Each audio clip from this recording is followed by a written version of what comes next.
Welcome to our Liberty Amendments Month event this evening. Thank you for making this such an important event for not only the town, but the region as well as the Commonwealth. This evening, I have the distinct pleasure of welcoming our delegate, Mark Keem. He has represented the town of Vienna in the Virginia House of Delegates since 2010. In addition to the town, the 35th House District includes the neighborhoods of Tysons, Dunloring, Oakton, and Fair Oaks. In the legislature, Delegate Keem serves as Vice Chairman of the House Finance Committee and is a member of the Courts of Justice, Labor and Committees, and Education Committees. As the Chairman of the House Higher Education Subcommittee, Delegate Keem is a leader on post-secondary education issues in Virginia. He serves on boards of the George Mason University, Virginia Serious Game Institute, University of Virginia's Thomas C. Sorensen Institute for Political Leadership, Northern Virginia Community College Education Foundation, Southwest Virginia Higher Education Center, Online Virginia Network, and Virginia Literacy Foundation. An attorney by training, Delegate Keem has over 3 decades of professional experience in both private and public sectors, and has held leadership roles in numerous organizations. Delegate Keem was one of the first people I contacted to talk about my idea of recognizing these great Liberty Amendments, the 13th, 14th, 15th, and 19th Amendments. When I asked him about this and whether or not the Commonwealth of Virginia would even consider a state holiday commemorating these great constitutional amendments, he responded that the state legislature and the governor had just made Election Day a new state holiday, and they were in talks about possibly designating Juneteenth as another one. And being in government as I am and as he is, these things cost money, and so to add a third holiday would have been a challenge. However, he suggested another approach which demonstrated his great wisdom. He said that, as it turns out, the 13th, 14th, 15th, and 19th Amendments, they were either ratified by the states or passed by the Congress around the same time of the year, this time of year. And so that's how we came up with the idea of a month-long celebration. And the month-long celebration allows time for each week to focus in on each of the great amendments. Delegate Keem contacted Delegate Lamont Bagby, who's the chair of the Virginia Legislative Black Caucus, and together they drafted House Joint Resolution 583, which was introduced in January and passed unanimously in February, both Democrat and Republican unanimously. I reached out to Delegate Luke Torian, who was my pastor when I was growing up in Prince William County, and Senator Mamie Locke, who was my professor at Hampton University, to secure their support for the state resolution creating this designation. Senator Locke introduced Senate Joint Resolution 323, the companion version in the state Senate, which also passed unanimously. So that's how we got to this point, and it is my honor and distinct pleasure to welcome, at this point, Delegate Mark Keem.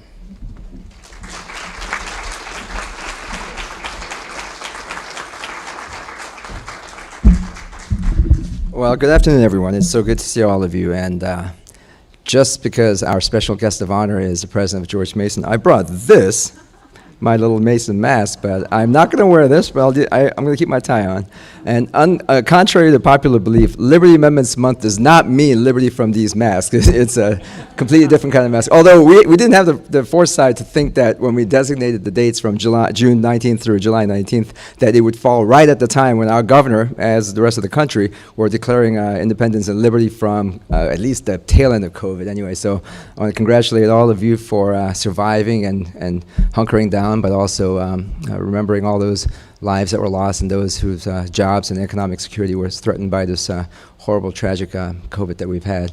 But it's good to see all of you. Thank you for joining us today. I know we'll be recognizing a lot of other people here, but let me do a special shout out to my good friend and colleague, Delegate Ken Plum, who I've had the pleasure of serving in the House for a number of years. He is literally our #1 in the House. He's our a senior-most member of the House of Delegates, so his license plate has number 1, but we always like to say he's number 1 on his license plate and number 1 in our heart. So it's good to see you, Ken. I know that Delegate Plum has also represented this area earlier in his career when we had different configurations of our district, so it's good to see you. And speaking of predecessors in the House, my good friend and Judge Steve Shannon, who without him, I literally would not be in this job now, because I now hold his job when he was in the State House. I want to thank and recognize Delegate Shannon as well for joining us today. And of course, the other guests here, I think you'll hear from Dr. George and from Councilmember Charles in a little bit. But my pleasure is to introduce a special guest who's joining us here in the town of Vienna, and that's President Dr. Gregory. I always want to say George because, you know, Greg Washington, George Washington. I want to say George, but it's Gregory Washington, and he is, of course, the current president of George Mason University. Too many Georges in this town. But I've had the pleasure of getting to know President Washington over the last year and about a month or so since he's been settling into this area. And once we've had COVID restrictions somewhat lifted, we actually physically got together a few times, both on his campus and elsewhere, to get to know each other. And one thing you'll hear, and I know many of you in this room are historians, you're members of Vienna, Historic Vienna, and many other organizations that really study and understand and try to apply history to modern day. And I think the one common theme that you'll hear throughout whenever we have conversations about history is how some people just happen to be at the right place at the right times, and not just being there fortuitously, but because they were at the right place at the right time, at that right moment in history, they did something instrumental that ends up changing the arc of history going forward. And sometimes the exact same person might have been at a different location. He or she might not have been as impactful. Other times, other people might have been in the same spot, but they might not have seen the same vision. So history sometimes is a story of how having the right person at the right time, at the right location, in the right moment in history can actually make a difference. And I think that that's exactly how it is for us here in the Commonwealth of Virginia. Dr. Washington is somebody who, had there not been COVID, who knows how his first few months it might have been. But when he came here in July of last year, so it's been almost a year, we weren't able to give him an official welcome because none of us were able to get together with him. And frankly, by the time he accepted this job coming from West Coast, it was pre-COVID.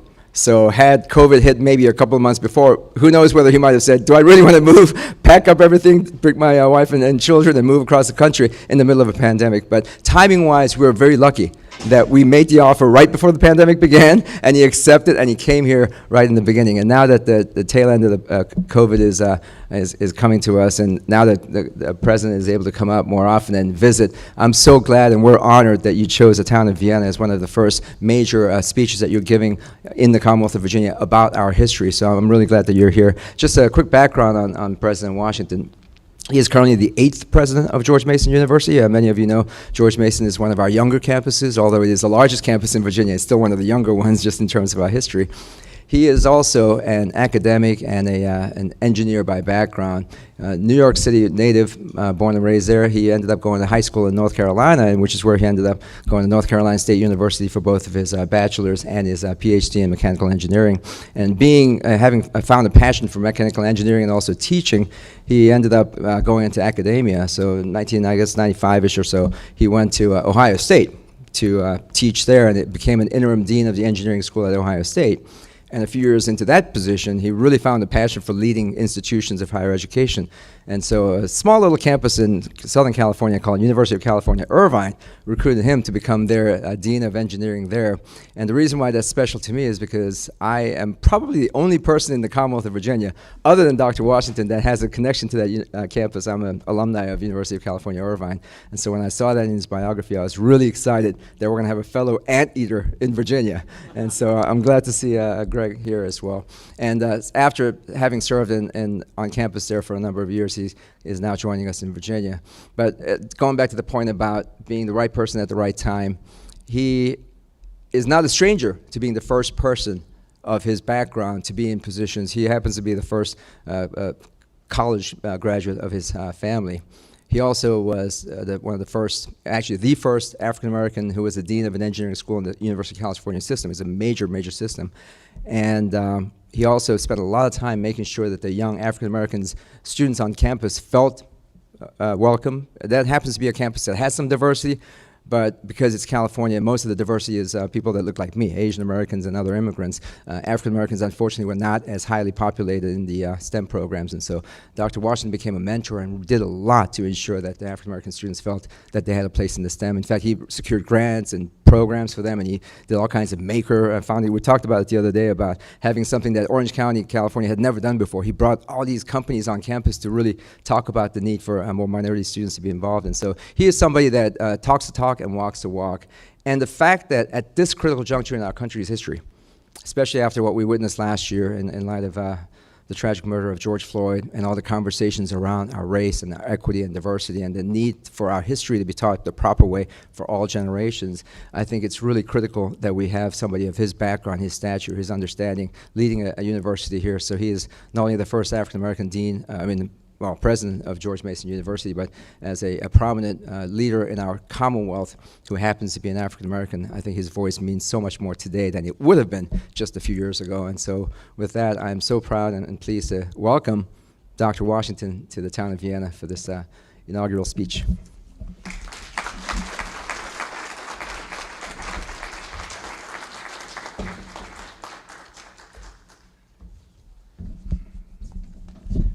I'm just really glad to be here. I will tell you all that you are actually the first public group that I've had the opportunity to speak to, a large group.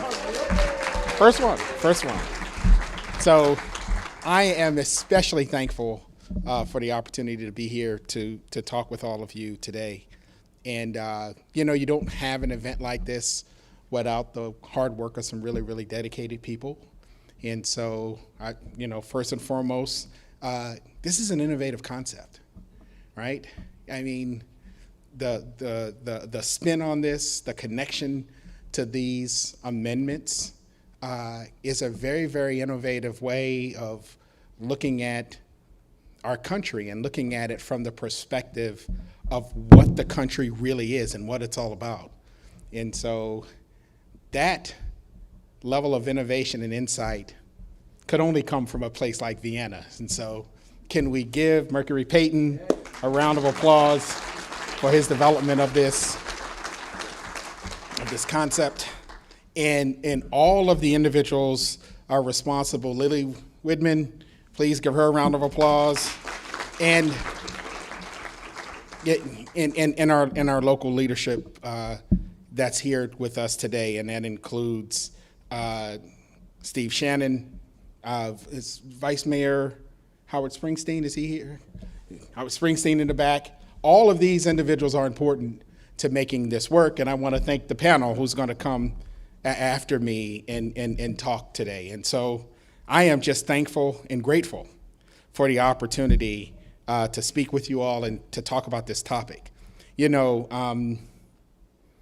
This Liberty Amendments Month focuses on the constitutional amendments that extend rights and liberties to U.S. citizens who were excluded originally from the Constitution. And that's important, but it also profoundly connects to George Mason in a way in which I'm going to explain. The focus on the 13th, 14th, 15th, and 19th Amendments are interesting in and of itself, but all of those amendments emanate from a process of amending the Constitution. And, that connects to George Mason. That connects to George Mason in a profound way. And so you kind of can't have the discussion about amendments from the Bill of Rights to even the ones that we're talking about today without also having a discussion about George Mason. Now, George Mason was also a slaveholder, right? And so you think about that, and just like the history of America, the history of George Mason is complicated, right? It's a little just complicated. So I want to talk to you a little bit about George Mason and who he was, and then talk to you a little bit about this great campus that you have a few miles from you. I'm actually familiar with this area of Vienna. There's a trail right outside here that probably at least twice a month, right, maybe even more, my wife and I walk this trail on the weekends. It's a great trail, and it actually kind of never ends, so you have to be careful. Right? You keep walking and talking, and next thing you know, you're like 3 or 4 miles down, and I'm like, where's the loop? There's no loop. In any event, so we can go to the first slide. So you see there a little bit about George Mason's life. He died in his late 60s, about 67 years old. At 21, he was granted a large tract of land, about 5,000 to 6,000 acres. And so in that time, your wealth was personified by your land ownership, right? And so he was a citizen, and his land was right here in Fairfax County. So pretty interesting thing. Can you go to the next one? So, but George Mason was a slaveholder, and this part is really interesting to me. I started July 1st, 2020. It was my very first day. And we had all of these challenges we were looking at the institution. We had all this debt because we didn't have students on campus, or we didn't know if we were going to have students on campus. And we had, just a few weeks before, there were Black Lives Matter protests, actually a few days before I started on the campus. So you had a whole host of things that was happening right there on our campus. And I'm going to the very first interview with one of the local television stations. First day, first interview. And so I had spent all this time preparing. I got all my list. Here are all the things I'm gonna, could she ask me this? Could she ask me that? And I'm sitting here, I go through all the questions, and it's things like, what was my transition like? How are we managing COVID, right? That was the issue of the day. How are we gonna deal with our deficit issues? How are we gonna keep the campus safe? What do you do if a student gets sick? What do you do if you lose a person? So all of these complex issues. I'm standing in front of this reporter. Very first question. George Mason was a slaveholder. What are you going to do about the name of the institution? I'm like, oh man, I hadn't thought about that one. I had no idea. And so, what my answer to her was? Well, it's complicated. And the reality is that George Mason's life was complicated, right? He owned 138 slaves. Only George Washington, which is interesting, right? Only George Washington owned more in this area, okay? So he was a very wealthy businessman. He took that land that he had been granted, and he diversified into a whole host of areas, but he owned a significant number of slaves. And so how do you square that? That's who he was as a citizen, right? But if you go to the next slide, George Mason was also one of our founding fathers. And what he did that's so important, he wrote a good bit of the Virginia Constitution, and Virginia had the precursor to the U.S. Bill of Rights. If you were a citizen of the state of Virginia, you had a set of rights, a Bill of Rights, basic rights like, the right to a trial. You had basic citizenship rights.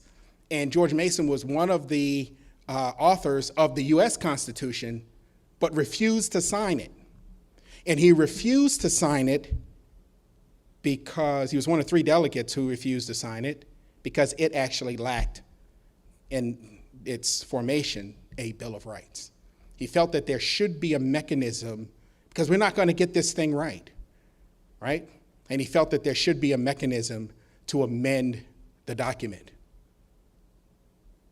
So this goes on, and they literally use his protests to signing the document. They literally use that protest, that form of protest, to actually get the Bill of Rights, which is the first 10 amendments, right, to the Constitution, into the Constitution. So without the Bill of Rights, you can't have the 13th, the 14th, the 15th, and the 19th Amendment, because there would not be a process. So while he did not facilitate the release of his slaves. He did not. The mechanism of the Bill of Rights, which he is actually credited with establishing, actually freed them. That's actually really ironic to me, right? Because it's his mechanism that freed the slaves. So here's the point. There may not be any amendments. We may not be here today without a George Mason. And given George Mason's history is ironic, it's also ironic when we look at the campus itself and the impact that the campus is having on this state. There's also a bit of irony there as well. We're the youngest campus. We are the youngest campus in the state of Virginia, right? The youngest for a year. We're the largest, which I think is very, very interesting. I got a son. My teenage son, my youngest son, is 6'4". My oldest son is 6'1". I've been asking my wife for longest, how did that happen? I'm 5'10". So anyway. But the point is that it's a young institution, but it's actually the most profound institution in terms of impact on this state. And I'm going to explain to you why. And definitely for people of color, George Mason University is the most profound institution in our state. Can you go to the next slide? It's the largest institution, but it's actually also the most diverse. And I know you can't read all the captions there on that pinwheel, but one of the things you notice is that there's no one group that has more than 50%, right? If you look at all the slices of that pie, there's no one group with more than 50%. So it is called a majority-minority campus because there's no entity that has more than 50% of George Mason's students, right? Just that in and of itself is profound for the state of Virginia. But what's even more profound is on the next slide. And again, I'm not going to worry about all of the different, what all the different bars there mean, but the thing that I want you to see is that all of the green bars are about the same height. They're all about the same height. Those bars highlight what's called degree attainment, right? And so it doesn't matter what ethnic group you come from, right? Whether you're Caucasian, whether you're Latinx, whether you're Asian, whether you're African American, it doesn't matter who you are. Everybody at George Mason graduates with about the same level of degree attainment. So we graduate more people than on average in the state, graduate more people than on average in the country, right? So 70%, a little over 70% of every student who comes on our campus graduates. You say, well, that's good, but we actually admit close to 90% of the students who apply. Do you know the average for institutions who admit more than 80%? Only about 35% of them nationally graduate. The fact that 70% of ours graduate is profound, but even more profound that there's no disparity amongst the races. You can't find another institution in Virginia with that performance. You can't find another institution in the DMV with that performance. And you'd be hard-pressed to find another institution in the whole country with that level of performance. So when I say this institution is profound and special, it indeed is. What's happening on that campus is not happening virtually anywhere else in the country. Next slide, please. This is something that most folk don't know. There is as many African American students on George Mason's campus as there are in our 2 state-funded HBCUs. And in addition to that, we got another 5,000 to 6,000 Latinx students on George Mason's campus, in addition to that number. So when I say the institution is truly profound, and truly impacting our society in ways in which none other is, this is just another highlight of that. You all have a gem in your community. I was amazed at how little the community understood of the profound outcomes that's happening at George Mason University's campus. And so one of the things I decided to do is I want to speak to as many people as I possibly can about it.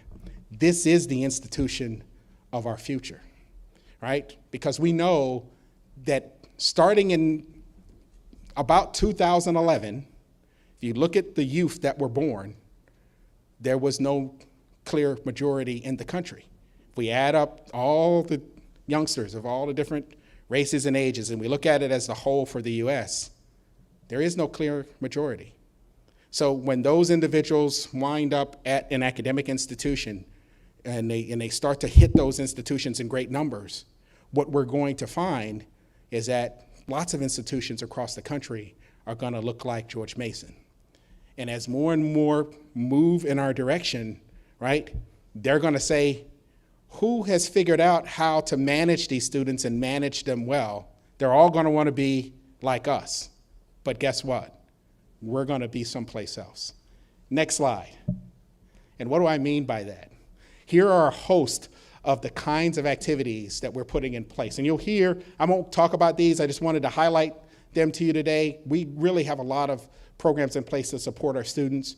What I'm really excited about is what we're going to do in the future. Next slide. And here's where I wrap up. So just click a couple of times. Yeah. So we're establishing a program that I call the New Virginia Promise. See, it's one thing to bring students to your campus. That's great. We've done that and done it well. It's another thing to graduate them. That's great. We're doing that and doing that well, right? But there's still a large number of students in our state who struggle to find the means to get to an academic institution. And what the New Virginia Promise says is that for every single Virginian in our state, we are going to offer them a pathway towards an advanced degree or their own business. Every single one. That's a big deal. That's a real big deal. It's not just a big, hairy, audacious goal. We actually believe that it is doable. We have a program called Advance, and that's with Northern Virginia Community College. So a student can start at Advance, do 2 years at Advance, and do 2 years at Mason, right? Like I said, we admit 80-some-odd% of the students who apply, but not all of those students who apply to Mason can get in. But everybody can get into a community college. And we have that partnership with Advance. We're going to extend that partnership to multiple community colleges across our state. So if you can get to a community college, and guess what? There's a community college within 20 minutes of every single Virginian. So if you can get to a community college, you can get to Mason. And if you can get to Mason, we've already shown we can get you out. 92% of Mason graduates work in the DMV area. They're the highest paid graduates in the state of Virginia. They're higher paid than UVA graduates. They're higher paid than William and Mary graduates. Again, something that a lot of people don't know. Why is that? Well, because this is where all the jobs are, right? And if you position those students properly and get them internships, the companies see that these are great people to hire and they hire them. So we're going to do some great things here. This is your institution. That's why I walk your neighborhood every week, and I look forward to working with all of you towards a great future for George Mason University. So thank you.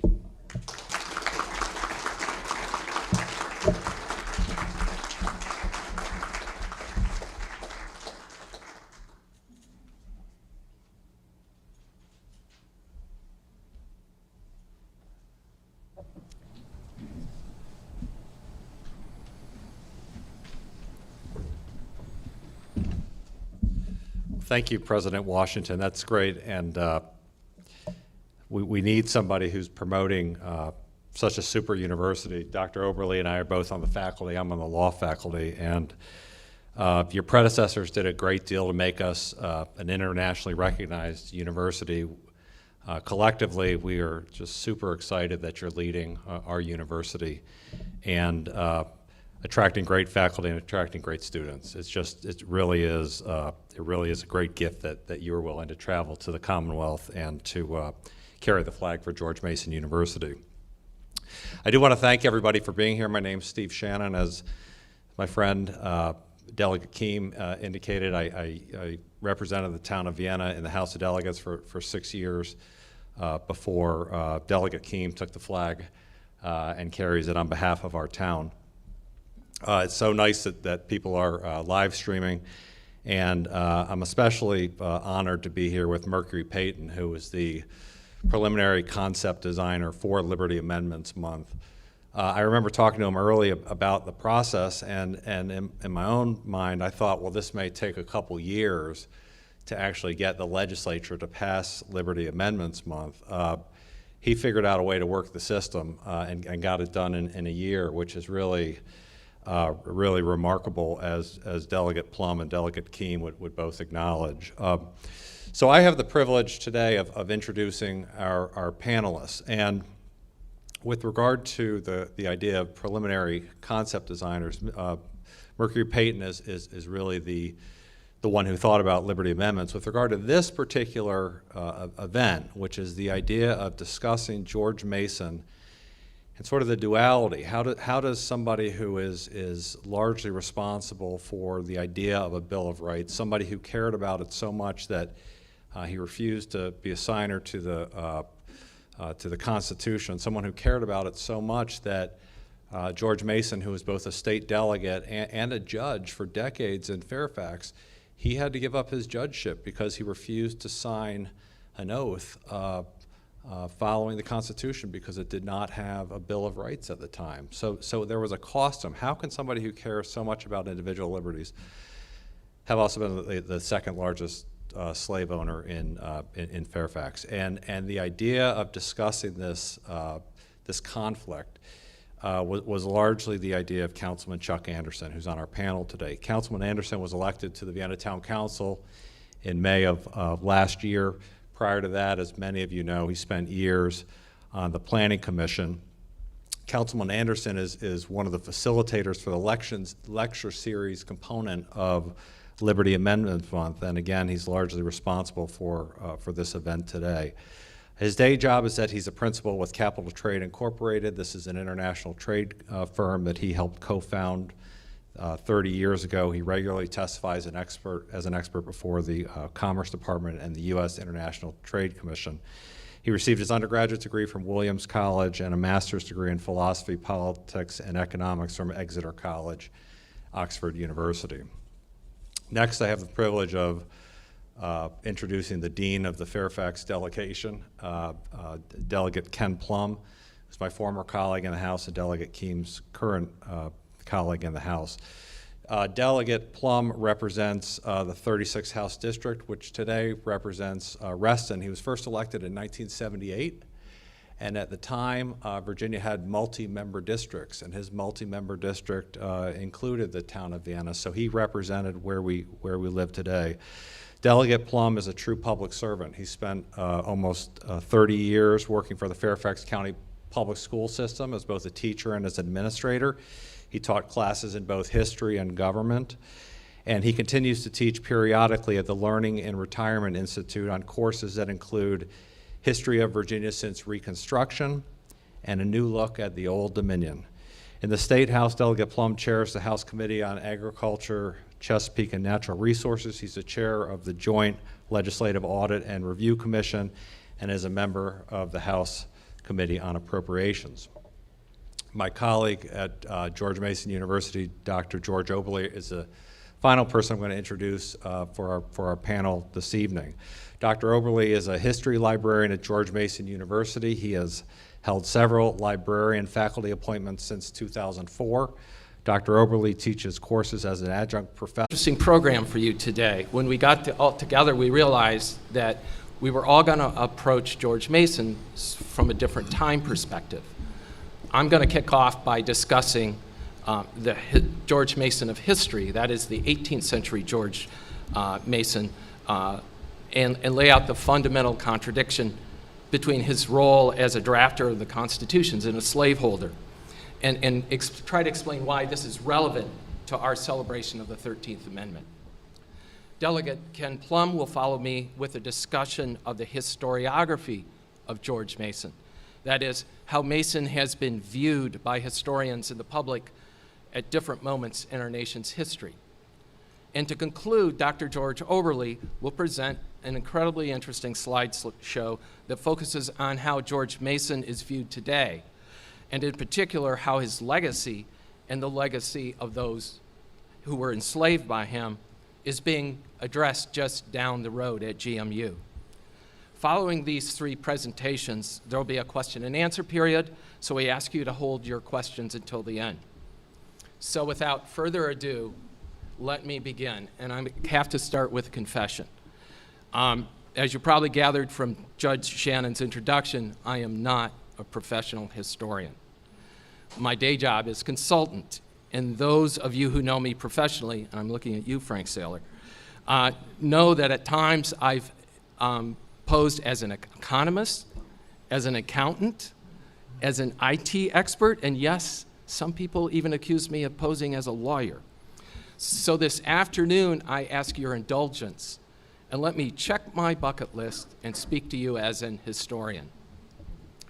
Over 40 years ago, my classmates and I were asked to visit the Williams College Rare Books Library for a session on historical documents.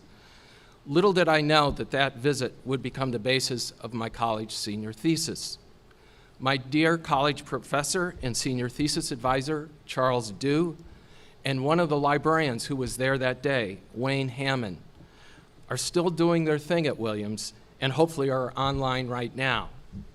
I'd like to publicly thank them for all their advice and guidance those many years ago, and also to ask them if I mess up today that they not send a letter to the dean asking that my bachelor's degree be rescinded. I'd also like to thank my mom, who hopefully is also online if she's gotten over the technology. It was my mom who instilled in me the love of history. Growing up, we would fight to be the first to read the history books, both fiction and nonfiction, that would arrive from the Book of the Month Club. My mom was born in Depression, Appalachia, and was a teenage bride. After raising 6 of us, she went off to college and kept going until she had earned her PhD in history. She accomplished what was once my dream. So back to that day in Williams. One of the documents we looked at that day in the library was extremely rare. It was a copy of the second draft of the U.S. Constitution. That document had been printed in early September 1787. It was for delegate eyes only, for their use during the closing weeks of the Constitutional Convention in Philadelphia. Of the 60 they believe were originally printed, only 15 are accounted for. The copy before me that day was Mason's, who was a member of the Virginia delegation. Talk about history coming alive. This document that I was holding was a critical firsthand record of the great American experiment in democracy. Mason's crossouts and his annotations and scribbles were a real-time record of the final days of the convention. And on the back of one page, Mason had written what would become the Anti-Federalist Manifesto in the fight against ratification, his famous objections to the Constitution. Mason began his objections with what seems to have been an obvious omission. The draft Constitution, here we were in the last week, contained no Declaration or Bill of Rights. For some reason, Mason waited until the last week of the convention to bring up this omission. In my opinion, the convention's 11th hour hasty deliberation on whether the Constitution should include a statement of individual rights is one of history's greatest unsolved mysteries. Mason and his fellow delegates certainly were familiar with state constitutions. To a degree, all 13 of them contained or were conjoined with explicit declarations of certain individual rights. And in 1776, Mason's original Virginia Declaration of Rights had been considered and passed before the state constitution was enacted.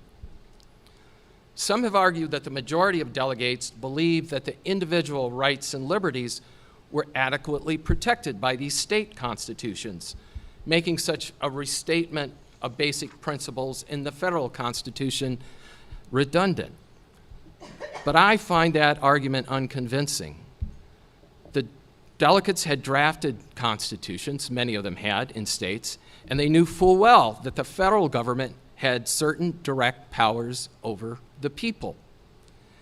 It may very well be, believe it or not, as one author has noted, that the omission was, quote, a political blunder of the first magnitude, unquote. But it was this omission, as Dr. Washington has alluded, that is the key to understanding Mason's unwitting role in promoting the 4 amendments that we celebrate this month.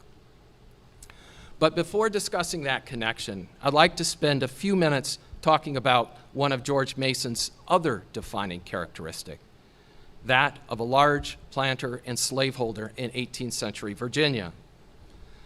I spent much of my senior year, many years ago, researching George Mason and slavery. I went back 4 generations to the first George Mason that emigrated to America to try to understand the family baggage with respect to race and the origins of the family's slaveholding practices.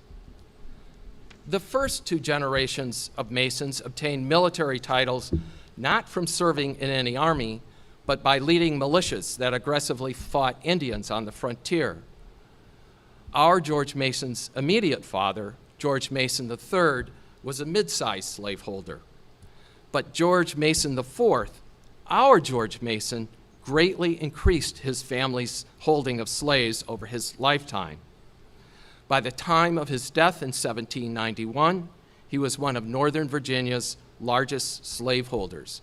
The exact number is something that is very difficult to get to because basically you were taxed on your slaves.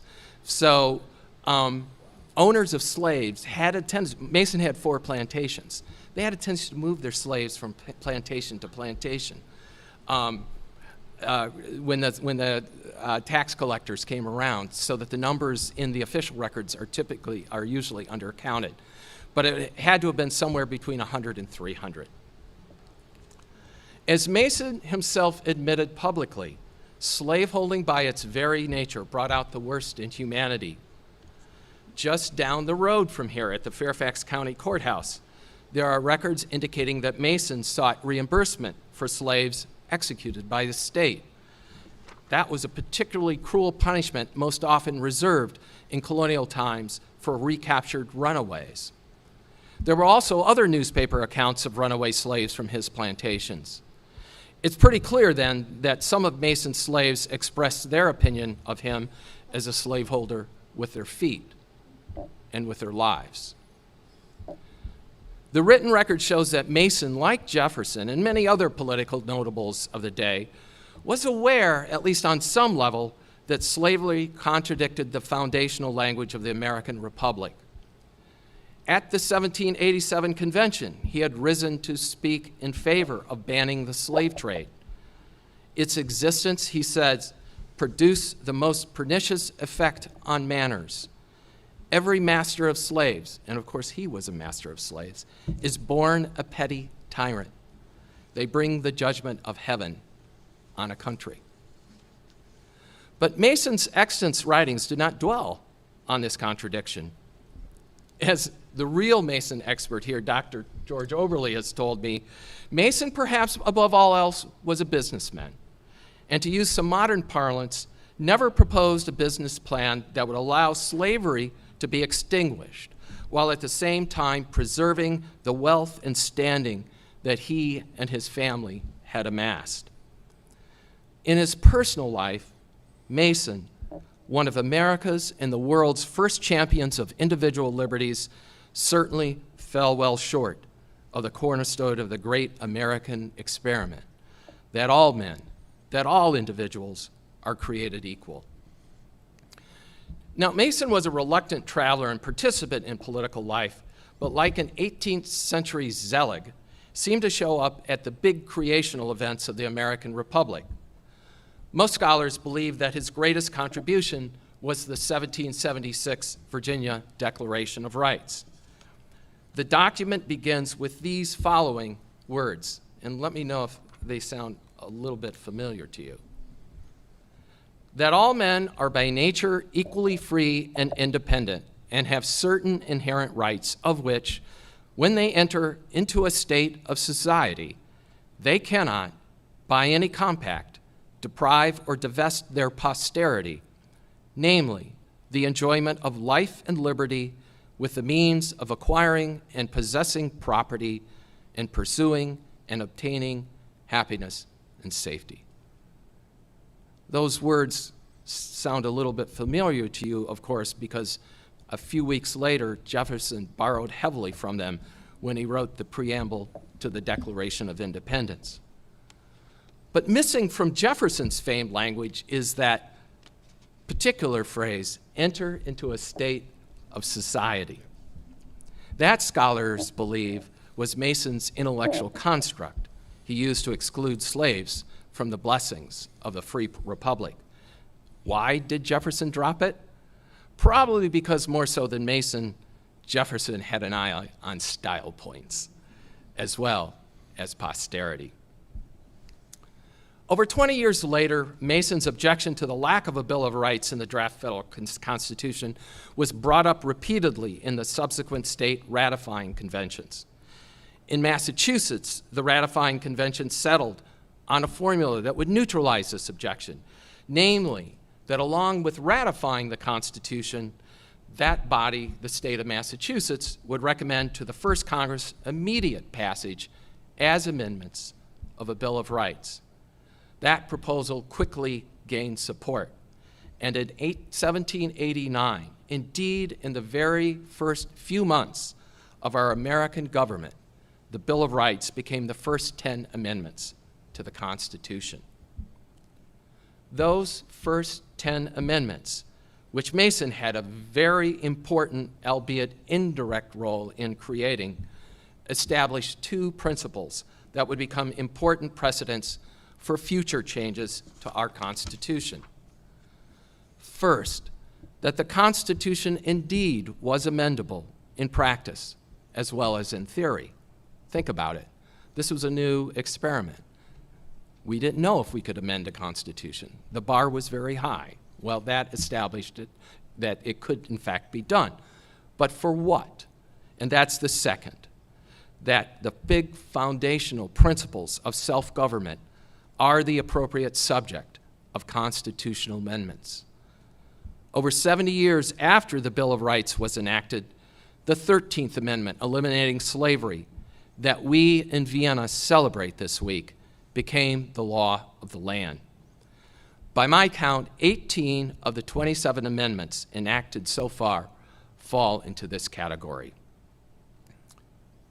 Over 70 years later, following the national calamity of a bloody civil war, arguably, by the way, a punishment from God for the sin of slavery that Mason had feared, over 70 years later, the foundational principles of equality and liberty, coupled with the power to amend, both constitutional principles that Mason wittingly and unwittingly helped create, came together to abolish slavery.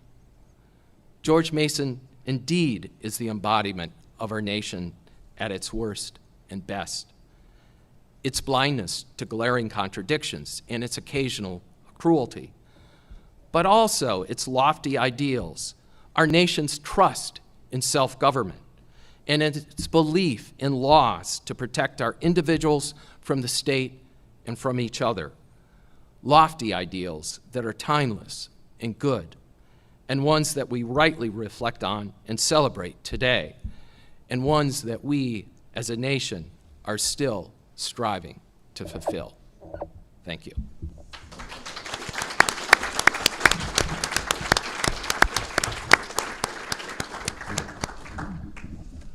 Well, thank you, everyone, for having me. It's a pleasure to be with you back in the town of Vienna. I am your neighbor just up Lawyers Road in Reston. It was a pleasure to represent you back in the early 80s before we went through a redistricting of one delegate per district as opposed to those multi-member things where I had to run in 5 districts in order to get 1 seat. But that toughened me up and allowed me to continue right until today. Dr. Orson, it's a pleasure to hear you speak also, sir. And I want to say to you that I think you have summarized already for us the outcome of this discussion, and that outcome being is complicated. And I think I will add to the complexity in terms of following along what Chuck has to say. First of all, I want you to understand I'm a native Virginian. I'm a product of Virginia's public schools and universities and a lover of Virginia history. Much of my research and study in recent years has been on the Commonwealth's glorified past with a strong emphasis on racism as a major factor influencing the state's history. I was delighted to learn of the town of Vienna's Liberty Month celebration and pleased to have been invited by Judge Shannon to participate in this panel on George Mason and his legacy. And to Town Manager Merkley Payton, I want to also compliment you on putting together the notion of the 13th Amendment and the George Mason legacy. It is really quite insightful that you would do that. Those of us who are residents of Fairfax County probably feel that we know George Mason pretty well. After all, his huge plantation at Gunston Hall is just down the Potomac River from Mount Vernon. He's a neighbor of George Washington. A major university is named after him. But how much do we really know? My educational background led me to think of George Mason as one of our nation's founding fathers. I decided to check out my perspective and see how widely it was held. And was I surprised at what I found? A digital search revealed that George Mason is not listed as a founding father in most scholarly writings about our founders. Historian Richard B. Morris in 1973 identified 7 figures as key founding fathers: John Adams, Benjamin Franklin, Alexander Hamilton, John Jay, Thomas Jefferson, James Madison, and George Washington. That's based on the critical and substantive roles they played in the formation of the country's new government. Most other writers, if they get down to listing maybe 12 founding fathers, will finally include George Mason. He's not up near the top of the list. So was I so misled by the Virginia-approved textbooks that I read in school? Or was I taken into the hype that the universities used to build their brand? Historians do not have a common assessment of who George Mason was, and his contributions, especially on the subject of slavery and slave trading. For example, John Broadwater, Pamela Copeland, Richard McMaster, and Helen Hill Muller characterized George Mason as being anti-slavery. Peter Wallenstein and Paul Finkelman view him as anti-slave trading. An historian who focused on Mason and his life expressed an even greater admiration of the role that Mason played in the founding of our country than others suggest. Carter Pittman, talking about George Mason's contributions, as you've heard already, in the Declaration of Rights and the Bill of Rights and so on, said, Mason leaves his mark and impresses indelibly on the world. Not since Christ has any one man done more for the masses of men. Now, don't put that in your thing about your founder. I'm sure I wouldn't go that far, but it is clear that Mason was a contributor to the development of the new Commonwealth of Virginia. Part of the confusion over the role of George Mason comes from the behavior of the man himself. There's a whole enumeration of the roles that he held in terms of being members of the House of Burgesses, serving in the various Continental Congress and so on, and I'm not going to go through that enumeration for you. But most historians agree that Mason's greatest achievement was his drafting in 1776 of a Declaration of Rights as part of what was to be Virginia's first Constitution. In it, he drew heavily on the writings of John Locke and his philosophy of natural rights. Mason's words are very much like those of Locke. He wrote that, and you've heard this already, and I'm going to read it to you again, that all men are born equally free and independent and have certain inherent natural rights of which they can and not by any compact deprive or divest their posterity, among which are the enjoyment of life and liberty, with the means of acquiring and possessing property and pursuing and obtaining happiness and safety. That was the first version of the Virginia Declaration of Rights, adopted June 12, 1776. The versions of Mason's enumerated rights might appear to have changed only slightly. But if you take a look at what was actually adopted, not what Mason wrote, what was adopted says that all men by nature are by nature equally free and independent and have certain inherent natural rights of which, and listen to this, when they enter into a state of society, they cannot by any compact deprive or divest their posterity, namely among which are the enjoyment of life and liberty with the means of acquiring and possessing property and pursuing and obtaining happiness and safety.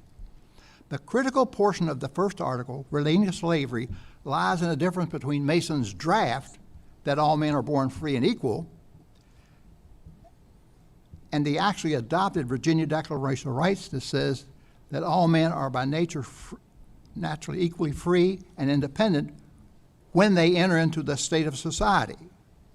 Since in Virginia, slaves who were widely regarded as property had not entered into a state of society, and the then exclusive presence of preserve of whites, the final adopted version of Virginia's Declaration of Rights dodged the conundrum of man's rights versus slavery. Apparently, it was Edmund Pendleton who suggested the compromise solution when they enter into a state of society that allowed the Declaration of Rights to accommodate both white freedom and black slavery. Mason apparently did not object to this change. Mason's original language in the Declaration of Rights gets more credit than it may be due, influencing Jefferson's writing of the Declaration of Independence. Now, I graduated from the University of Virginia, so I mean, most scholars today believe that Jefferson derived his most famous idea in the Declaration of Independence from the writings of English philosopher John Locke. Locke wrote his second treatise of government in 1689 at the time of England's glorious revolution, which overthrew the rule of James II.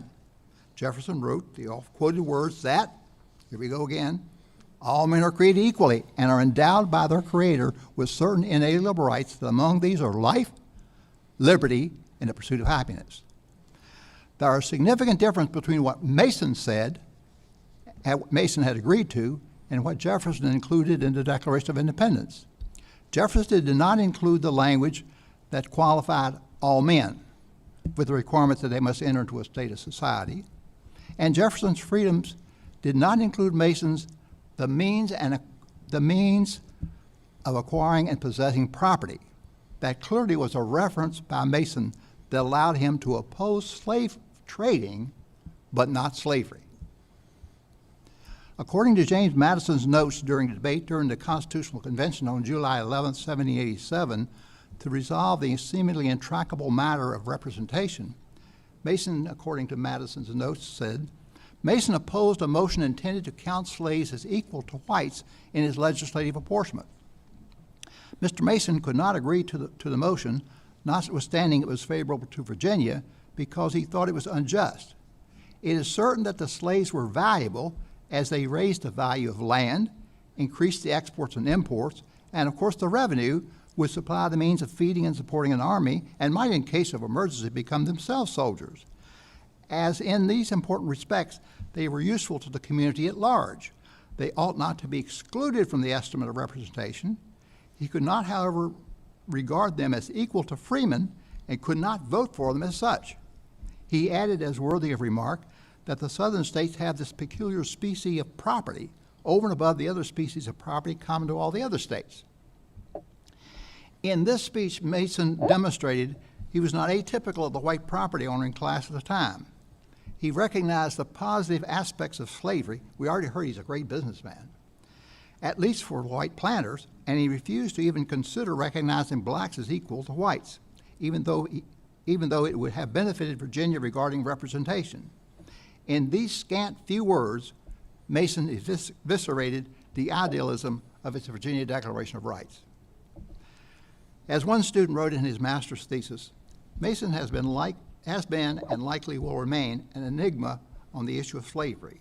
The author of the Declaration of Rights certainly merits recognition for his speaking out so strongly and fairly consistently about slave trade, and to a lesser extent about slavery, when other comparably situated founding fathers simply avoided confronting the issue. On the other hand, he fell far short of what one would reasonably expect a true slavery opponent in his personal interaction with his own slaves. Now, paralleling to his public life was Mason's private life, where he was a wealthy planter with thousands of acres in Virginia and Maryland, inherited from his father, George Mason III. He became a partner in the Ohio Company that was a royal grant for 200,000 acres at the forks of the Ohio River. That grant was never enforced because of the ensuing French and Indian War. To understand a little more about the guy, how it is that if you think about him as a personality, we talked a bit about what he believed and didn't believe and how complicated that can be. He's also pictured up as being pretty much a disgruntled man, the words he uses to describe his work in the Constitutional Convention and so on. He was clearly disgruntled.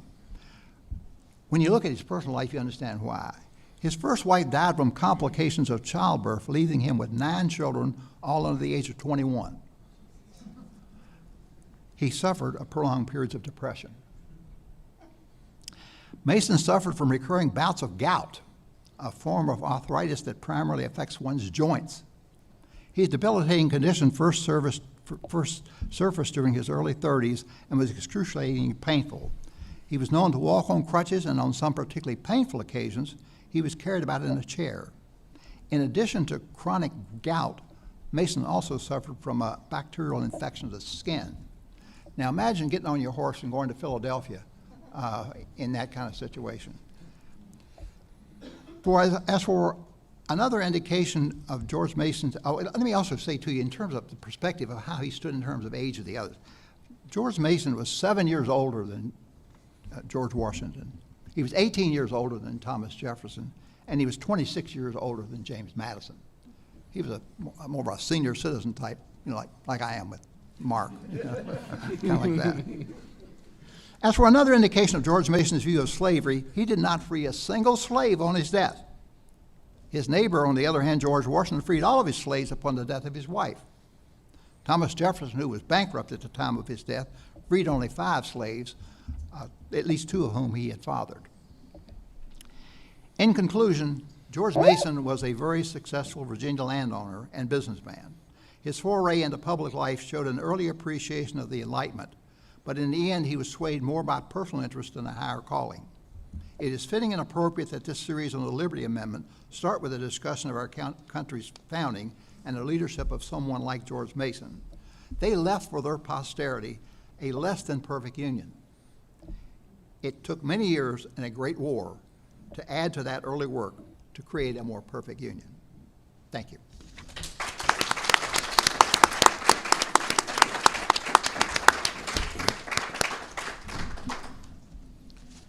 It's great. It's so difficult to follow such wonderful talks. So this is wonderful.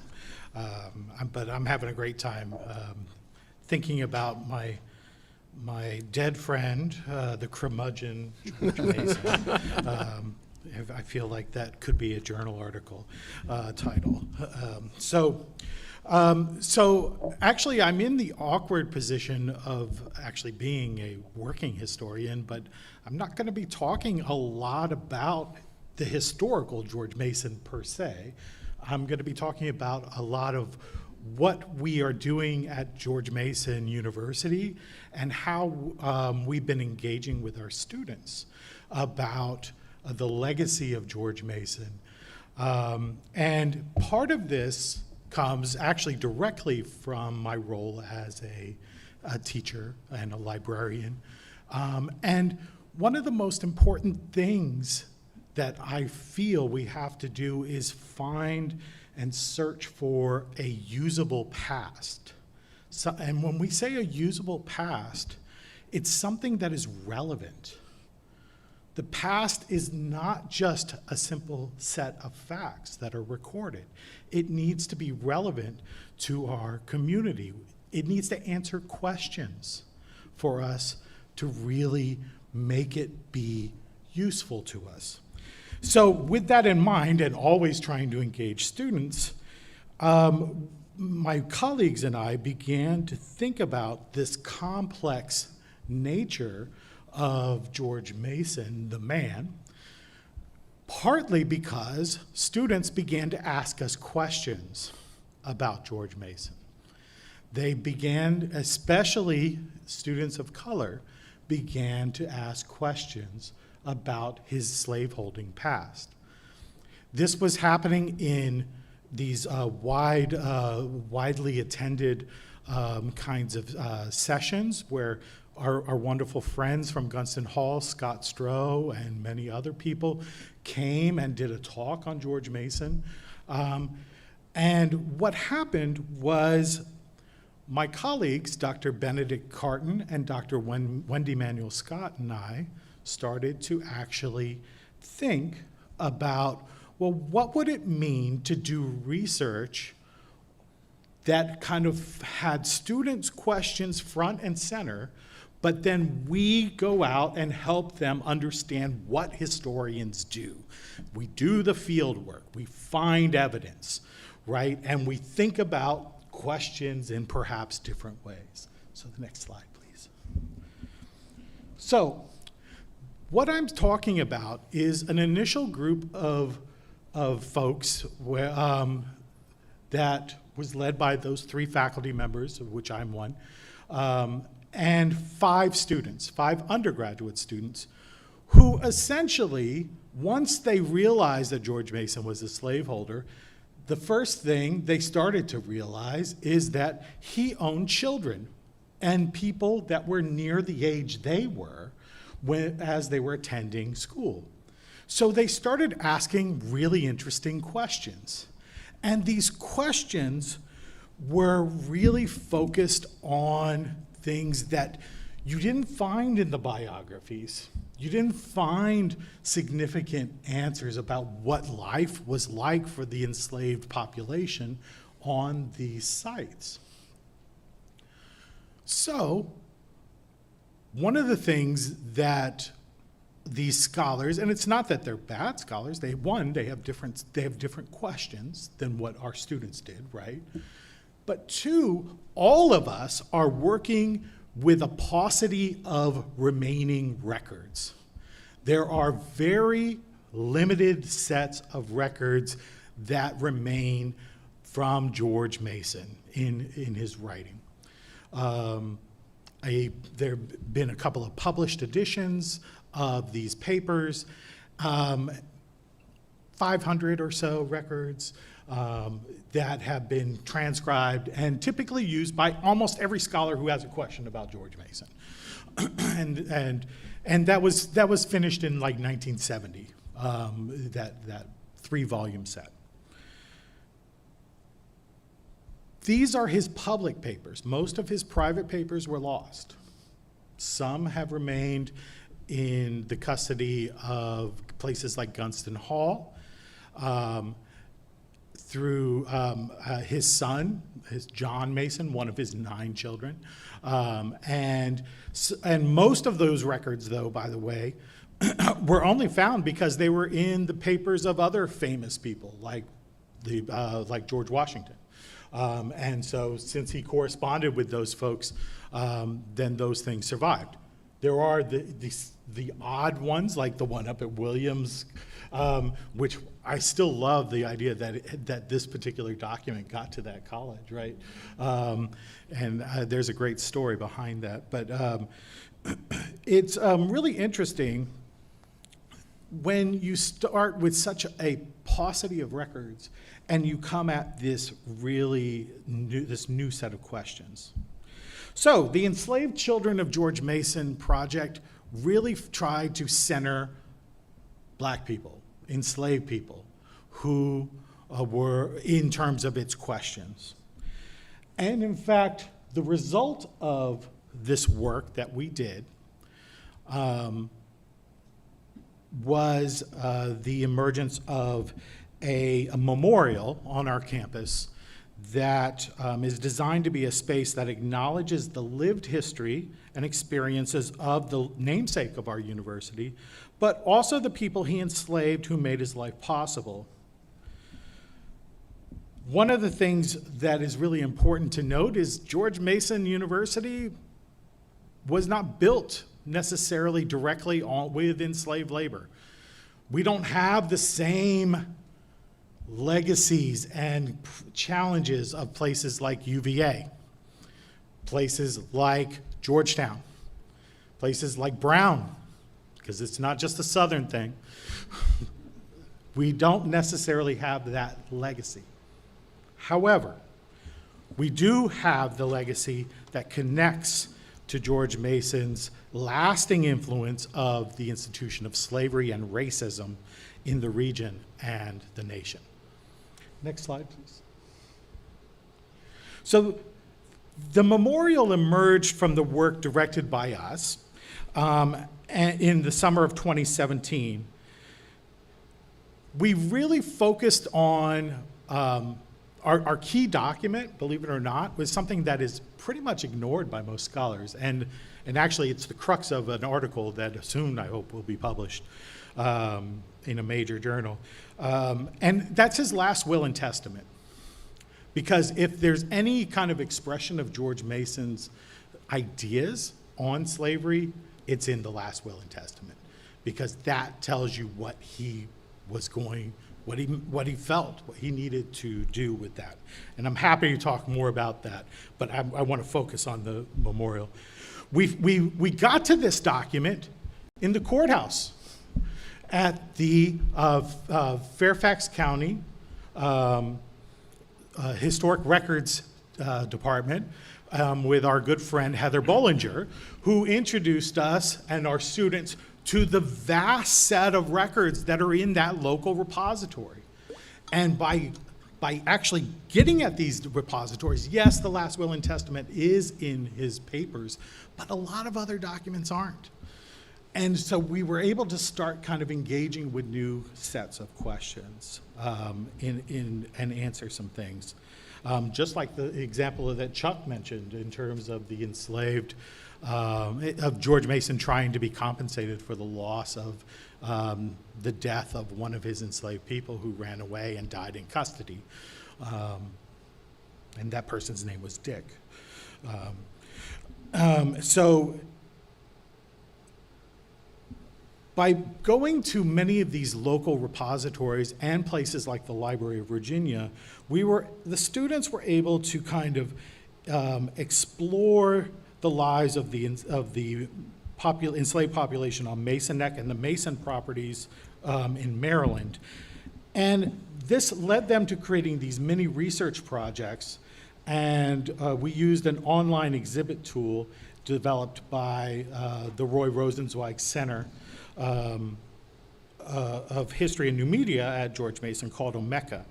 These findings were fundamentally focused on that community, and the students were surprised to learn that George Mason was more than a father of the Bill of Rights and a reluctant founder of democracy. The historical George Mason enslaved somewhere, as we've already heard, between 100 and 300 men, women, and children over the course of his life. Our memorial is it's funny that Dr. Washington had that question thrust upon him about the name, because as soon as we started getting any kind of press on this, the first thing that people were asking us, are you going to take down the statue? Do you think we should take down the statue on campus? And they actually were foolish enough to ask the three professors this, and we said no. And we said no because what's a better teaching opportunity than to be able to talk about this lasting legacy and provide context and discussions. And we said, isn't that what a university is for? To be able to have these conversations. And so that kind of stopped that talk. And the last question that was put to our students, our research team, who now have finished, they've got their degrees, Dr. Washington, and they were a very diverse group of students. Only one history major, by the way. These students were asked, what did they want to see come out of their project? and they said, we want to see a memorial to the enslaved people. As a 23-year veteran of a large bureaucratic institution, I said, sure, that's a great idea. We're on it. To my shock, everybody was engaged with this, and our facilities folks, Kathy Pinsky, folks from the Perkins and Will Company, Stephanie Wolfgang, and all the folks who are working on the new Horizon Hall planning team said, you know what? We have a little money, to do some planning. And so we were invited to talk about that and to do planning with them. And in this design here, what the ultimate idea was to have 3 different components: the traditional voice, which is the statue of George Mason, but we have a little twist on it. The hidden voice, which tries to commemorate the enslaved people from George Mason's Gunston Hall, and the student voice as a place that always reminds us that why we're here is for the students. And there's a place for students to leave notes and comments and to participate in our community in this design. We presented all over campus, got lots of feedback, changed a lot of things, heard a lot of things about what we were doing wrong, but ultimately it was a really great basic idea. Can we go to the next slide? So starting with the George Mason statue, and as I said, the first thing came up is, should we even keep this thing? And there have been people who have criticized us and said that maybe we should get rid of it. Nevertheless, despite that criticism, I think we have had a really good discussion about why it needs to stay. And this discussion focused on all the things I just mentioned earlier. Instead of silencing these conversations, this is a place where meaningful conversations can begin, and we can start to engage with the usable past that we must use to make history relevant to us today and to our students. But we also figured that we needed to do a better job of telling the George Mason story. Can we go to the next slide? And to do that, we decided to add 4 quotes on the base of the statue to try to represent the historical George Mason. It's very difficult. We agonized over which quotes, but ultimately we decided on, guess what? Virginia Declaration of Rights as one, that first one that has been read a couple of times. We also selected his broad statement, not his whole list, because he had a laundry list of objections to the Constitution, but his basic idea of the objection to this constitution of government. And the thing that I'm really proud of is we added a section of the last will and testament, and hopefully you can see it there, where he clearly gives and bequeaths a young girl, Penny, to his daughter, Anne, also known as Nancy, and I'll talk a little bit more about Penny in a minute, to be held forever with all of her natural increase as well, which is one way. He was very good at growing that, that number of enslaved people that he held is through natural increase, meaning people didn't die and he was able to have more slaves. And this was very common in Virginia at this time. And then I can't forget the last one. So the last one is a great quote, and hopefully you can read it there, which essentially, I call it his Frank Sinatra kind of moment, where he did it my way. I did it my way. So, yeah, a lot of people weren't happy with the stuff the choices I've made, but you know what? I was true to myself. I did it my way. So that's my Frank Sinatra, who I love his music. So can we go to the next slide? One other really important element that we're proud of is in this base is we're adding a bronze brick that is cast based on a brick that was found at Gunston Hall that was made by enslaved people. And how do we know that? It's got their fingerprints on it. And there is a tradition at Mason for some to touch George Mason's toe upon graduation. And we believe this will provide another opportunity for people to touch this kind of this special place, and it will create a patina over time that will be remembered in terms of our student population. And what's critical about it is we positioned it in the foundation of the statue so that it is clear that what built George Mason's ability to write all the wonderful things that he did, which the statue is a wonderful expression of that by Wendy Ross. We want us to always remember that this was built on the foundation of enslaved labor. Can we go to the next slide?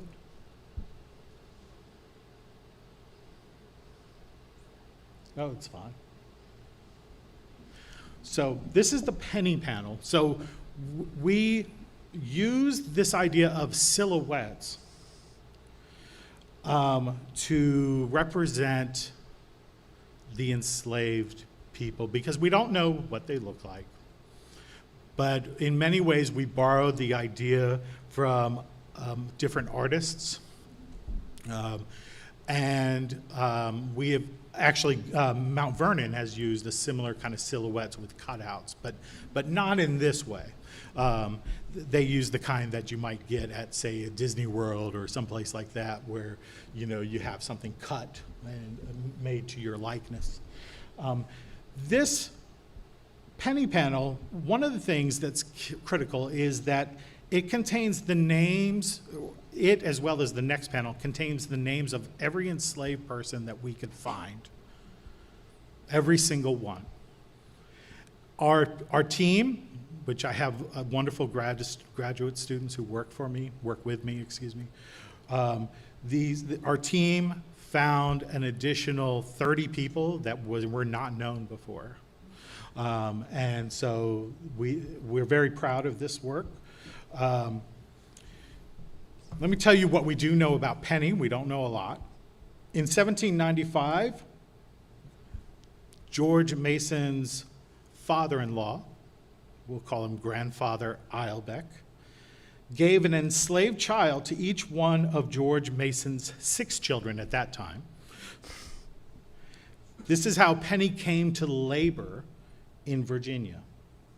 She was a bequeathed gift to young Anne, also known as Nancy Mason, and Penny was taken from her own enslaved community, which the Eilbecks were one of the largest group of enslavers in Charles County, I believe, and moved to Gunston Hall. At that time, both girls were about 10 years old. Can we go to the next slide? In the center of our memorial is a fountain. And actually, I just got pictures of the fountain being installed, and it's really fantastic. The fountain is the centerpiece of the entire plaza area, which is named after Roger Wilkins. If you know, I see people's heads shaking, that's wonderful. Roger Wilkins is a wonderful person to remember, and he is one of our most revered faculty members at George Mason. I'm an alum of George Mason in addition to getting my paycheck from George Mason. I've been very fortunate. And I knew Roger Wilkins as a professor.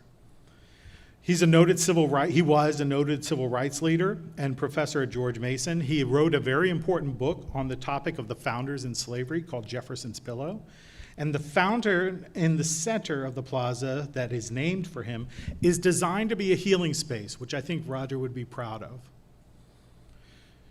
In it, we have a central quote: "We have no hope of solving our problems without harnessing the diversity, the energy, and the creativity of all our people." And that's Roger Wilkins. The pebbles that are at the base of the fountain are designed to resemble a pattern found in an area thought to be a slave dwelling at Gunston Hall. That pattern was likely a site of ritual assemblage and a healing place for them, which pointed towards the Potomac and its mouth opening into the Atlantic water and the ancestors across the ocean. And when you come, and this is going to be open by the end of the summer, please come and spend some time and look at this. The work that the craftsmen have put into to create these patterns, which we said, oh, we have to reproduce this and whatever, right? And little did we know we were creating a whole lot of work for these poor laborers. They had to change the whole way that they laid stone. But they did it for us because they told us at least, they believe in this project too, and they're proud to be working on it, which really was humbling, to be honest. So the next slide, please.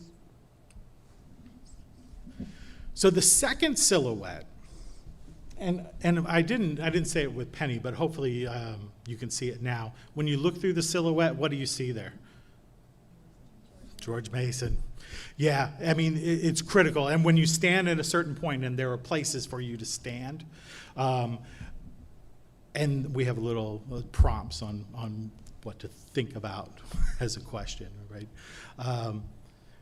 You see George Mason through this, through the silhouettes, because we think it's critical to understand that their lives were intertwined.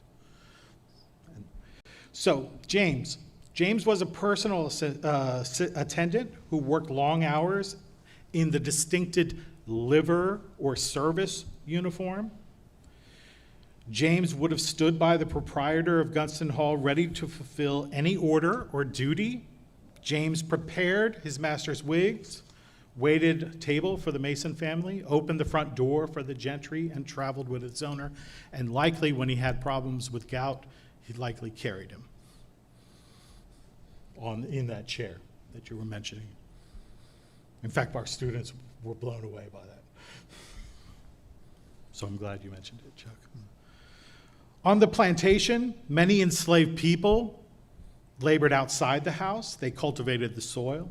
They produced two primary cash crops, tobacco and then wheat. And they are also represented here as a member of the adults. And if you ever want to talk to us about the design elements, I'm happy to do that. We'll have online kind of components too, but we did make a lot of different choices, and happy to deal with that in Q&A. Next slide, please. The work at George Mason is still continuing to try to understand the legacy of Mason. Classes are being taught, and the history of the university and our region is being re-examined by our students and our scholars on campus. We're producing new scholarship, and we're disseminating some of that scholarship through our Center for Mason Legacies, which I'm proud to be asked to lead. This Center for Mason Legacies is a college center with the College of Humanities and Social Sciences, but importantly, it partners with the library, and it's the first type of center in George Mason's history to partner with the library, because I insisted, what are we going to do when people move on to other projects. How are we going to save these things? How are we going to record this history? And the library is the place that does that. So kudos to us on the library. My colleagues, Dr. Lenitra Berger, Dr. Benedict Carton, Dr. Wendy Manuel Scott, Dr. Gabriel Tayek, Dr. Cynthia Kerner, we are all looking for new ways to try to understand Mason's legacies with Native Americans, Mason's legacies in the expansion West. We found enslaved people from George Mason's grandson, Richard Chichester Mason, who was a medical doctor from Penn, in Mississippi. The Masons are part of the American story, and it's not to besmirch the Masons. This is the American story, and we have a useful lens to try to engage in important questions. Dr. Kerner and I are co-teaching a class on making a Mason family account book accessible. This account book was purchased by the university libraries, and it was owned not by our George Mason, but by his nephew, Stephen Thompson Mason, and his son, Armistead Mason, who was the youngest senator ever elected to the Senate, and then killed in a duel by his cousin. But anyway, they were out in Loudoun County. They're the Loudoun County Masons. And we are engaging with that because, a little bit about the Mason family. We've learned about this. But in this account book, what we find out is more about the community itself in Loudoun. So we learn so much about the individuals who did business with the Mason family, such as Richard Williams, who was an enslaved man, who was an overseer for Stephen Thompson Mason, and was manumitted.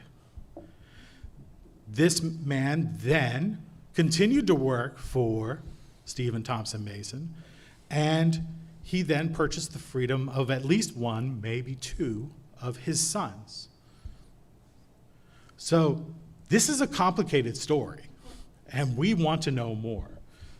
Can we go to the next slide? We are partnering with many different institutions, including the Thomas Balch Library, as well as other area archives. And our goal is to bring their collections to life, to make these hard to access places and collections more accessible through digital archives. Can we go to the next page? Our motto is history hidden in plain sight, and that's what we strive to accomplish, to make it available in plain sight. So this mission, which came partly from the faculty and partly from students, has continued as we try to continue to understand our local history, how we can engage with our communities and connect our stories of how these spaces really connect with the larger history of the United States. And our goal is to ask questions that are meaningful and of use. To our community and our students, so that we can disseminate this useful knowledge and hope to help students really engage with their past so that they better understand their present. So that's all I have. Thank you. So thank you for being such an attentive audience. If anyone has questions, we'd be happy to. I see. Well, I don't actually have a question, just sort of a comment. I'm his wife. Sorry. Indeed. As the discussion about the George Mason taking down the statue was happening, all I was hearing was, holy crap, we've got this whole extension that we've got planned, and the statue needs to be there because of everything that's going down the rest of the walkway. But do we keep the statue because we're having to get rid of all of these statues? statues, and it was just a few weeks of, oh my God, we did all of this work, all of these students submitted all of these ideas, and now if the statue's gone, we have to start all over again. Yeah, it was very troubling. and the most troubling thing is, to be honest, is that I felt like we were missing a real opportunity to engage with our students' questions, because I think if it's not there, I don't think they'll be asking these kind of questions. So, but Sorry. no, But also, sorry. after all of the horrible events of last summer, students actually started to leave messages Oh, yeah. on the strip. And one graduate had said something, this is for you, Penny. Yeah, it's a very moving, in fact, I should have it on the presentation. It's a very moving note, and it's part of our archive. It says, to Penny, and this was left at the base of the George Mason statue.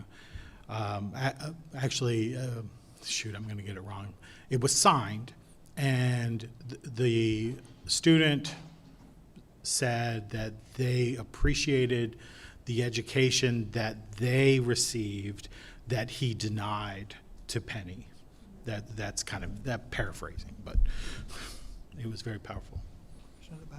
Yes. I'm curious, what was the George Mason University was founded in 1950-ish? What were the politics behind what's name was after George Mason? Yeah, that's a great question. So that's still a mildly debated topic, but we've mostly got it now. And my good friend Bob Vey, who is works in our special collections, has found examples of Mann, I think Thomas Mann, and several other early politicians. What are we going to call this thing? And frankly, they kind of stumbled on George Mason because a lot of the other names were taken. That's what, and they said, you know what? Didn't George Mason live here? And so that's unofficially the closest we've gotten. And we do have correspondence that is showing them talking about that. And it does show up, I don't know if you know any more about it, but it does show up in the newspapers pretty early. But yeah.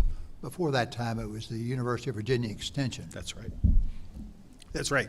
Yeah, so actually when we were arguing about the whole idea of does George Mason have any culpability related to the enslaved people, I said, well, we were at one time part of UVA, so we could actually say. But anyway. Indeed. But no, they were focused on George Mason. And to be honest, my good friend and mentor, Dr. Rosemary Zagari, has a great talk where she talks about George Mason and memory. And right around that time, George Mason was making a comeback in terms of memory. And in many ways, it was associated with the notion of individual rights. There were some big court cases, so he was starting to be pretty well known among legal experts. And historians started to kind of focus in on many of the aspects that of universal rights. And so it was probably the right time for George Mason to have a named school after him. I found a quote by George Mason that I thought would be very interesting to this group. Mason stated of slavery, "It is far from being a desirable property, but it will involve us in great difficulties and infelicity if we are now deprived of that." So what really struck me about that is that I don't think we've changed a bit since the time of George Mason. Because today, there is so much poverty and oppression and injustice, and a lot of the fruits of that flow to a lot of us in the middle class and the developed countries especially, and we all realize it's not a desirable property, but it would be great difficulty to be deprived of it. Yeah. And I don't think really, morally speaking, we can look at George Mason and say, are we any better than that man? Yeah, that's a good point. I think about that quote often, and my own life, indeed, and how blessed I've been to get a great education, to have security. Yeah, it's a great point. As I mentioned at the end of my presentation, you know, there are still glaring contradictions. It's part of the American story. It's not limited to America. It's pretty much all around the world. But nevertheless, we do have this this ideal, at least, that we do strive to get better as we go along. And we have made some progress, but that doesn't mean, in my opinion, that we're anywhere near where we should be. But it's true, you know, there is, you know, good and bad at any given time. Well, Question, Ray. can I just ask one more thing? And I do think that one of the most important things that's happening at this moment is truth-telling, right? I mean, this idea, the will has been there for generations for people to look at, but nobody looked at this phrase, this to my heirs forever, to think about that in the context of George Mason and his role in slavery. But anyway, sorry, thanks. I'm noticing, this isn't a call out, this is just me noticing that like every voice we've heard tonight has been a male voice. Yeah. And I'm curious, and this isn't like a very profound question, but I am sort of curious if there are, you know, just in the historical documents, are there voices of, you know, his children, of, you know, we know that of the slaves didn't necessarily, I mean, we're trying to put together Penny's story Sure. from not a lot of information, but I'm wondering if there are women's or girls' voices that kind of resonate through this story at all that might be illuminating. Absolutely. I'm so glad that you asked that question because my article really focuses on that. And George Mason is typically thought of as having learned most of his great business strategies and his legal strategies, especially from his uncle, John Mercer. But my research is showing that he actually learned a lot of the really important business stuff from his mother, Anne. So when George Mason first technically inherited his property, it was because his father died when he was, 10 roughly, and he died in testate, so without a will. And his mother was one of the guardians, and his mother actually was brilliant at using her third that was traditionally allotted to women, the widow's third, to be able to not only take care of George Mason's inheritance, but actually provide for the other two children, Thompson and Mary, both of whom would have gotten nothing under the primogeniture kinds of rules, especially without a will. And actually, those two, especially Thompson Mason, ended up having more property and in some cases more wealth than George Mason, according to some scholars. So she is very much a part of this story, and she leaves a will where she directs things to go to certain people at certain times, and she changes it every now and then. The other thing that I focus on in my scholarship is on his daughter, one of his daughters. In fact, it's Nancy. And Nancy married a man named Rinaldo Johnson when she was older. So after her mother died in 1773, and she marries in 1789. From that period of 1773 to 1789, she served as the mistress of the household, essentially, for the most part. She married this guy who was notoriously in debt, Ronaldo Johnson. And as a result, George Mason worked up, we can only call it a prenuptial agreement. I mean, it was essentially, they called it an indenture, which is just a contract, but it was a prenup. And essentially he said, all the slaves I'm going to give you, they belong to you and the Mason line, meaning your children. And Ronaldo, he doesn't get to have any of that stuff, because once you married somebody, then what happens is the husband would be able to take all over the rights to that property, unless it was purposely allotted, right? So in this, and I'm getting to her voice in a second. So in this document, it's very clear that George Mason doesn't trust Ronaldo.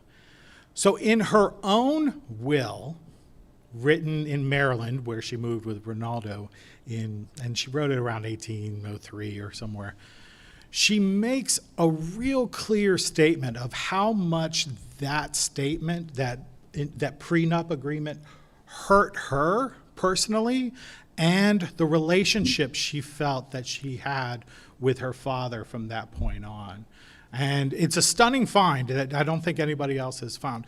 It's been in the archives since 1803 or whenever it was filed, 1816, whenever it was filed. But nobody's really looked for that. And so that's why it's so important to look for the family connections, because then we hear more voices. And that's the only way I've been able to kind of find women's voices, because their records have not survived. I mean, there are great examples of women's records that survive,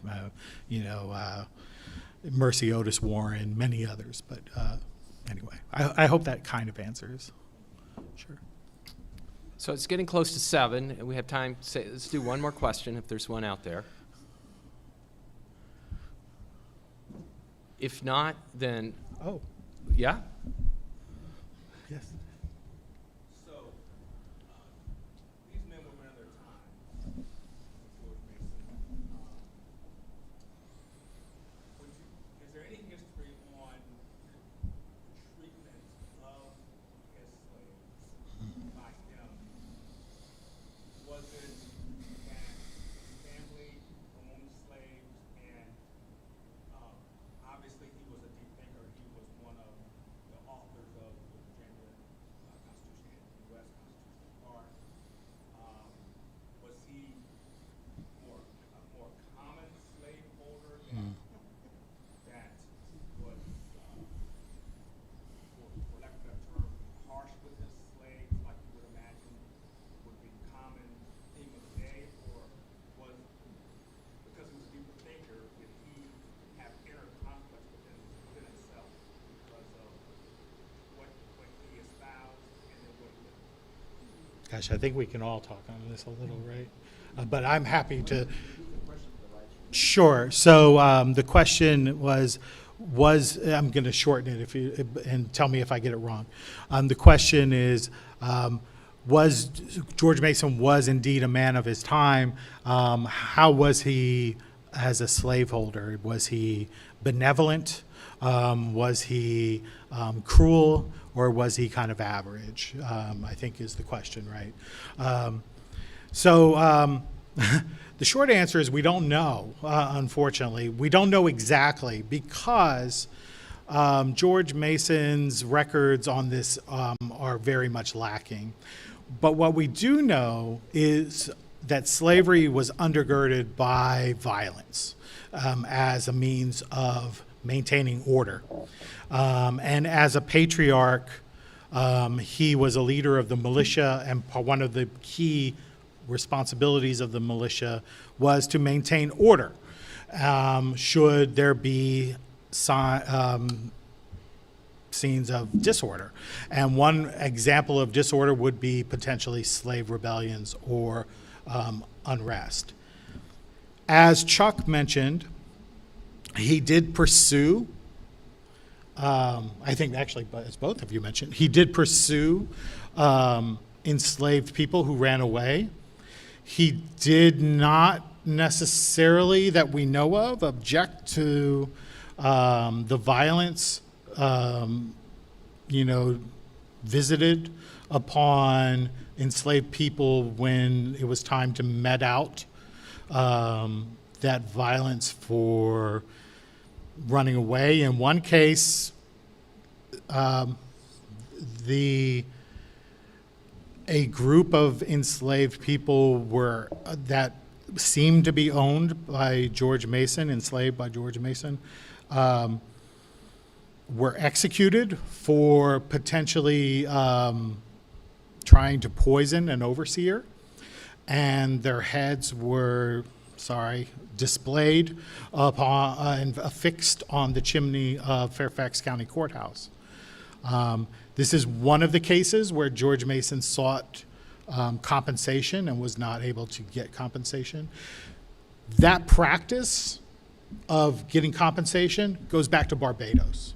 Barbados is the first place that we know of that develops this kind of slave code that is all about compensating the enslaved people as owner, the enslaver, for the loss of property for a public good in their minds.